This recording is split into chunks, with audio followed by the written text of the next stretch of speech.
Bismillahirrahmanirrahim. Assalamualaikum warahmatullahi wabarakatuh. Alhamdulillahi rabbil alamin.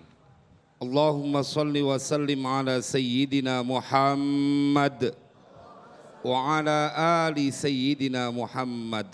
Amma ba'du, jamaah sekalian yang berbahagia, pemirsa TV One dimanapun berada, yang semoga kita semua senantiasa dalam penjagaan Allah. Ini kajian akan menjadi solusi konkret buat semua orang yang sedang dalam ketakutan, buat semua orang yang sedang dalam kesedihan. Ini kajian akan membuat kita optimis naik mungkin sampai 1000 kali lipat. Saya berikan ilustrasi sederhana. Saya tidak sekuat saudara-saudara kita, abang-abang kita yang di tentara. Tapi bila saya jalan di sebuah tempat yang paling rawan pun, dikawal oleh saudara-saudara kita tentara, hilang rasa takut saya. Kenapa? Bukan ngukur kemampuan saya, tapi di belakang saya ada tentara terbaik Republik Indonesia.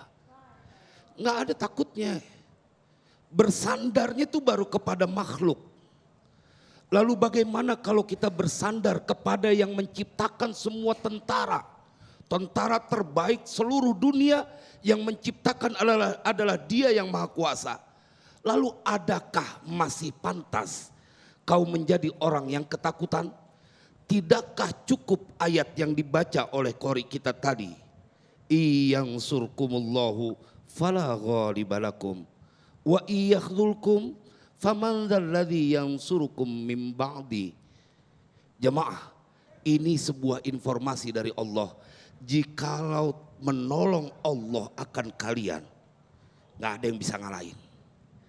Nggak ada satupun makhluk yang bisa mendatangkan bencana petaka kepada mereka yang pasrah totalitas kepada Allah Jalla Jalaluh. Tidak ada yang bisa menolong seorang hamba bila Allah menghinakannya. Iyansurkumullahu fala ghalibalakum wa iyakhzulkum faman dzalladzi yansurukum min ba'di. Wah, ini ayat begitu jelas. Karena itu Tuan Syekh Imam Ghazali menceritakan dalam kitab Ihya-nya, ada seorang istri yang dia ditinggal oleh suaminya, tetapi nggak ninggalin bekal. Bu, kalau jatuhnya di ibu, suami pergi, misalkan pergi haji atau pergi ke luar negeri, terus nggak ninggalin buat biaya di rumah, kira-kira cemberut apa kagak?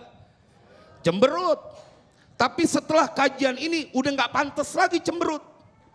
Karena ada seorang wanita yang ketika ditinggal oleh suaminya dalam berpergian, tetangga-tetangganya mempengaruhinya.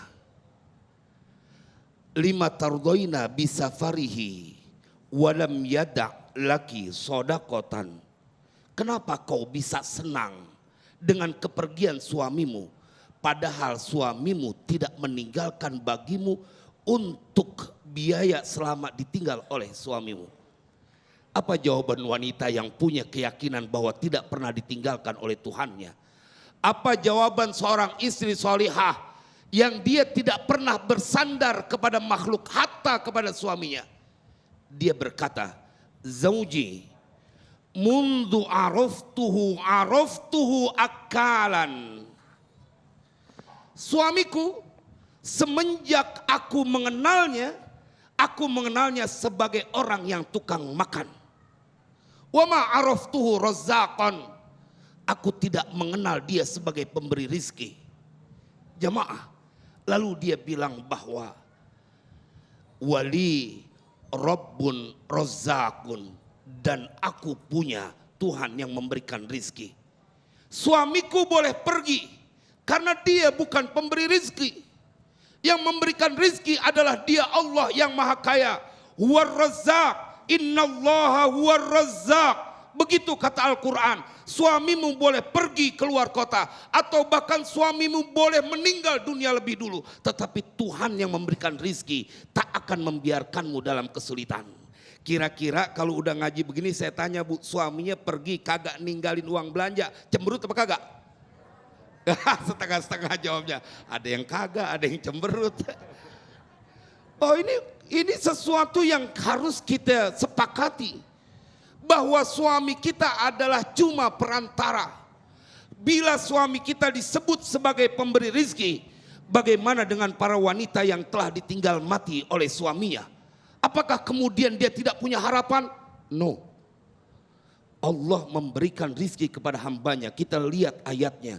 Wa ka'ayyim min dabbatin la tahmilu rizqaha Allahu yarzuquha wa iyyakum wa huwas samiul alim. Berapa banyak binatang melata yang dia tidak bisa membawa rizkinya. Bukan nggak bisa nyari, lebih lemah lagi, nggak bisa bawa rizkinya. Tetapi karena itu adalah makhluk Allah, nggak disengsarain. Allah sampaikan dalam Al-Quran, wa ka'ayyim min dabbatin la tahmilu rizqaha Allahu yarzuquha wa iyyakum. Allah yang memberikan rizki kepada itu binatang melata dan kepada kalian. Dan dia kekal, dia tidak pernah meninggalkan hambanya.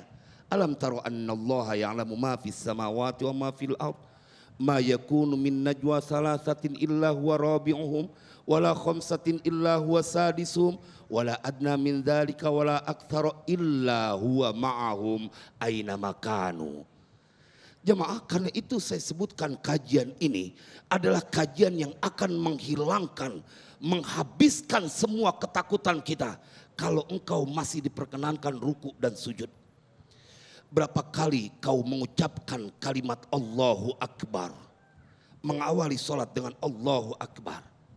Lisanmu berkata Allah Maha Besar. Belum lagi takbir intiqal. Saat kau ruku, saat kau sujud, saat kau bangun dari sujud. Berkali kau punya lisan berkata Allah Maha Besar. Lalu di waktu bersamaan kau khianati kalimat yang kau ucapkan ketika engkau masih ketakutan. Ya maaf, orang yang kagak nyembah Allah aja hidupnya masih senang di dunia. Orang yang nuduh Allah punya anak aja masih senang hidupnya di dunia. Masa kita yang ngaji baca Al-Quran kemudian diberikan kesengsaraan, tuduhan keji kepada Allah. Padahal jamaah sekalian berbahagia, mereka tidak menyembah Allah, mereka tidak melaksanakan perintah Allah, tetapi mereka punya mobil, mereka punya kendaraan, punya rumah, punya segala hal yang mereka butuhkan. Kenapa? Semua guru ngaji kita jawabannya sama, karena Allah punya sifat Ar-Rahman, kasih sayang yang diberikan kepada makhluknya. Dan siapapun mereka, kendati pun tidak menyembah Allah, selagi di dunia mereka mendapatkan Ar-Rahman, sifat kasih sayang Allah. Tapi kalau di yaumil kiamah kagak. Makanya Bapak, Ibu, jamaah sekalian yang berbahagia, kajian ini akan menguatkan kita. Iya ya. Seringkali Allah kau tinggalkan. Kalau Allah nggak pernah ninggalkan hambanya. Kita yang suka kabur, giliran aja diundang sama komandan, jam berapa aja siap. Kita perlu belajar sama saudara-saudara kita pada tentara ini. Kita kalau belajar kayak beliau-beliau, wah jadi orang yang paling taat kepada Allah. Tanya sama komandan, sama ini prajurit tentara-tentara, kalau udah komandan manggil jam berapa aja, wajib datang apa kagak Pak? Wajib, nggak pakai ditanya. Tetapi berapa kali panggilan dari Allah yang menciptakan komandan kita dalam kumandang adzan, kau biarkan lewat begitu saja. Ini yang kagak fair. Giliran sama makhluk ente takutnya sampai segitunya. Betul apa enggak? Kudunya semangat yang kau dapatkan dalam pendidikan, di mana kau harus tunduk tegak lurus kepada pimpinanmu, juga kau tetapkan, kau jadikan sebuah pedoman hidup tegak lurus kepada perintah Allah. Shallu ala Nabi. Kalau udah begini mah rapi semua urusan. Nggak ada yang bikin kita menjadi sedih. Jamaah sekalian berbahagia, kenapa? Karena Allah Maha memberikan rizki. Dan Allah kekayaannya nggak habis. Ente dekat sama pejabat hidup senang, betul apa enggak? Dekat sama Bapak Menteri hidup bahagia, betul apa enggak? Dekat sama Bapak Presiden, wah bangga, senang, terjamin semuanya. Oke, fine. Bahasa Inggris dikit. Lalu bagaimana engkau bila dekat kepada yang menciptakan Bapak Presiden, Bapak Menteri dan pejabat semuanya. Mari gunakan akal sehat kita, semoga manfaat.